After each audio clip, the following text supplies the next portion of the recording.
Hello there, ladies and gentlemen. This is Boisterous coming to you with some Silver League Sexiness out on the map Antigua Shipyard. Spotting up here in the top right-hand corner, we do have DoomerX as the light blue Protoss, and up here in the top left-hand corner, we do have TheRedBaron as the purple Terran. Don't know why he isn't red. That is very misleading. Come on, TheRedBaron. What are you doing? Okay, well, anyway, getting on with other announcements, I am now accepting Heart of the Swarm games, as I have gotten my Heart of the Swarm beta, just pre-ordered it at GameStop, because Blizzard doesn't care about its fans, and, they didn't want to give me a HOTS beta key. But, if you have a HOTS game that you would like to submit and would like me to commentate, you can send it on into boisteroussc2@gmail.com. I accept games of any skill level, any type. I do everything except for pro replays, because I do community commentary only, because I feel like, some people deserve their 15 minutes of fame. They deserve their little bit of commentary, because most people, they won't get it, and it's really disappointing, because getting your games commentated, I think, at least people have told me, is a whole lot of fun. And it would appear that DoomerX is dropping his pylon, and even being one of the people that sends me some of my most games, does not know that I don't like it when people do this as Protoss. Come on, DoomerX. Get your head in the game. Lagging a little bit, but that's probably just because my computer can sense my anger, doesn't want to show me as much because it's sensing the anger, and I really need to defrag my computer because this is happening and it's quite annoying, and God, it's just I'm so angry, and my computer senses it, and it doesn't like it when I'm angry. It would appear that this probe is doing some interesting scouting patterns. It's going to be scouting the Terran player extremely late because it's going to have to go across the map twice. It's going to be making this little tiny fancy like X formation onto the map, so it's gonna look pretty freaking cool. Let's be honest. I bet he's just going to send it home after this because he doesn't really need to scout this position. Because honestly, if you're playing against a Terran player, chances are they already have their wall up, and your probe is not going to be able to get in. So it's kind of a waste to even try to get the scout off, or you can just send it like in there and then watch the trajectory, because probes I think can sense walls, and on Antigua at least they'll run here, I think, because they'll be trying to get as close as they can to the base. It might be here. Either that or they fix that, because I know things used to sense walls even without seeing them, and they would like run to one of the places that was just closest to the map. However, it looks like where's the probe going? Alright, it looks like it's just going to head up the ramp, see the wall, and probably run away, because if it doesn't, the Marine will most likely kill it. Oh, no, there we go. See, sense the topography, right over off to the side, tried to get as close as it could to the waypoint. The waypoint wasn't quite close enough. It looks like this probe is going to live another day. Very exciting news for his proby little life. I'm sure he's probably going to quit drugs and be all healthy, but now he's still addicted to proxy pylons. That's a very powerful addiction. You really don't want to get trapped in that stuff. Proxy pylons, they are nasty things. It looks like we are going to have a bit of a 2-gate happening here. Not quite bumping up to a lot more gateways. It looks like he was pulling up a little bit of chrono boost to spend it on that what's called warp gate research. But he should probably be putting it on probes or maybe zealots, or I shouldn't hit the logs. That probably doesn't help with the commentary. It's not very important for you to see the help screen at this point in the game. Let's see here. Is it going to be a 3rd gate? He definitely has the money for it. He went for the 2nd assimilator, so I wouldn't be surprised to see a 3rd gate pressure. But I don't know. It's gonna be interesting. I think he should. He might even drop down a 4th gate now that he's hitting 300 minerals. There's the probe heading out to build something. It looks like it's going to be a pylon currently. Oh, no, he's moving up into the pylon range. Oh, it's going to be Twilight Council. Oh, he's going for Blink Stalkers on Antigua Shipyard. That's creative.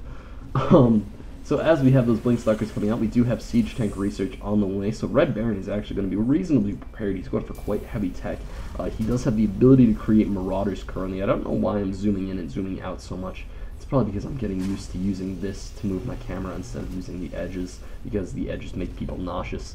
So I'm trying to get my commentary a little bit smoother, and that will obviously just cause me to knock in my mouse a little bit because I'm holding in the mouse wheel to do this. Because I don't think I could probably change the keybind, but I really don't want to. or I can just use the arrow keys, but I also don't want to do that because I'm lazy. So we do have DoomerX finishing up his siege tank research and getting his first siege tank out, along with a command center. There does not appear to be an expansion getting ready to go down for DoomerX. This pylon might be the start of an expansion. Actually, whoa, he's not even going for blink, he's just going for charge lots. Ooh, charge lots are pretty dangerous. Especially in the lower leagues, like Silver League-ish, a lot of people have no freaking clue how to deal with charge lots. A lot of people have no clue how to deal with charge lots. However, currently we don't have any other form of tech. We have this little bit of a hidden pylon that might indicate something going on that's a little bit fishy. However, currently DoomerX will have plenty to be able to deal with it. It looks like this pylon is currently there, and the Stalker trying to scout, but the siege tank tells it to go screw off, and quite successfully stops it.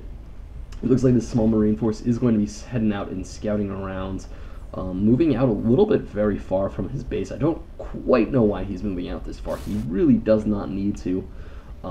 And it looks like this Twilight Council charge research is just about to wrap up, along with the Nexus finishing up at the natural, or starting off the natural, I should say. The command center in the main base is just about to wrap up in a couple of seconds. That'll probably be floating down till it's natural. I doubt he'll maintain it in his base for much longer. And it looks like the siege tank is kind of awkward and lonely right now. He should probably get a second one. Siege tanks are better in numbers because one of them kind of just gets mopped up, especially when you're facing off against a force such as charge lots, because charge lots can get very, very close to siege tanks extremely fastly, because I think they're the fastest moving units in the game when they're charging. I don't think there's another unit that can move faster than charge lots, especially when they're charging, because these things are pretty speedy even when they're not charging. Look at them move, but when they charge, it just goes shoo, and then they kill everything.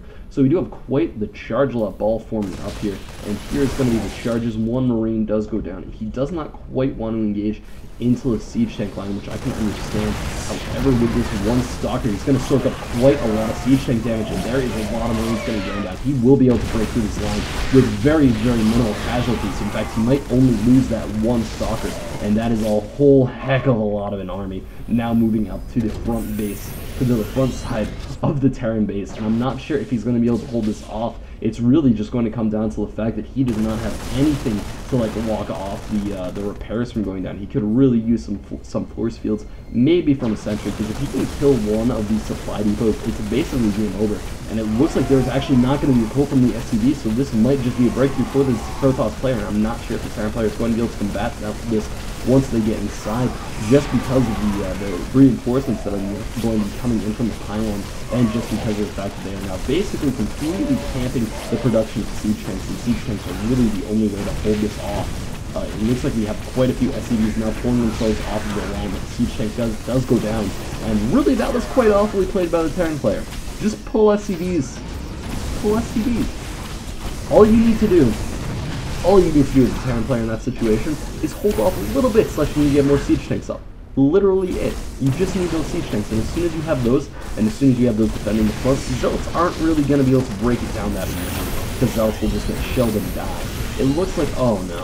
Oh, TheRedBaron. I know you're named after a guy that likes to fly, and had like a starship and stuff, and I know it was just an airplane, but we're from casting StarCraft, so I'm going to call it a starship. And he had that fancy starship, and he was all red, and I think he was a German, and you know, you don't need to fly with all your buildings, you get the name, don't need to emphasize on it. It looks like the starport is going to be going down, and actually, he's not, oh my god, he's just landing, oh no. Does he know it is?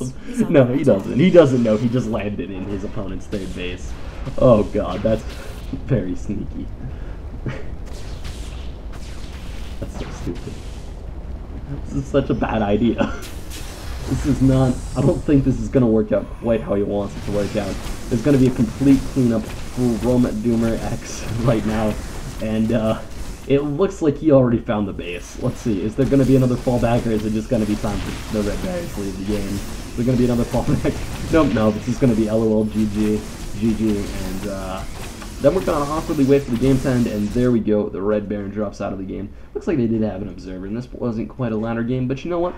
I commentate everything, so screw it. So if you'd like your games commentated, and again, I am accepting Haunts replays, I accept replays from any level of skill. I really don't care what happens in the game depending on the length. If it's like 55 minutes of you and this other guy sitting at opposite ends of a can and going, I'm going to attack you someday, but first I'm going to wait for my 2-2 upgrades. Okay, I'm going to attack you, but 3-3, I need that stuff. I need it to attack. If it's that, I'm probably not going to commentate it just because that's boring as hell, and I cannot vamp that much. I might get Kadoink to do it with me, but probably not. And if you would like any more boisterous action, you can head over to youtube.com/user/boisteroussc2. Also, if you would like to comment on any of this, you can post in the comments below, or in my BattleNet thread, which will be in the links in the description. The link will be in the description. Or you can also post it on the Reddit post, which will also be in the description of this video. So anyway, guys, this is Boisterous, signing out.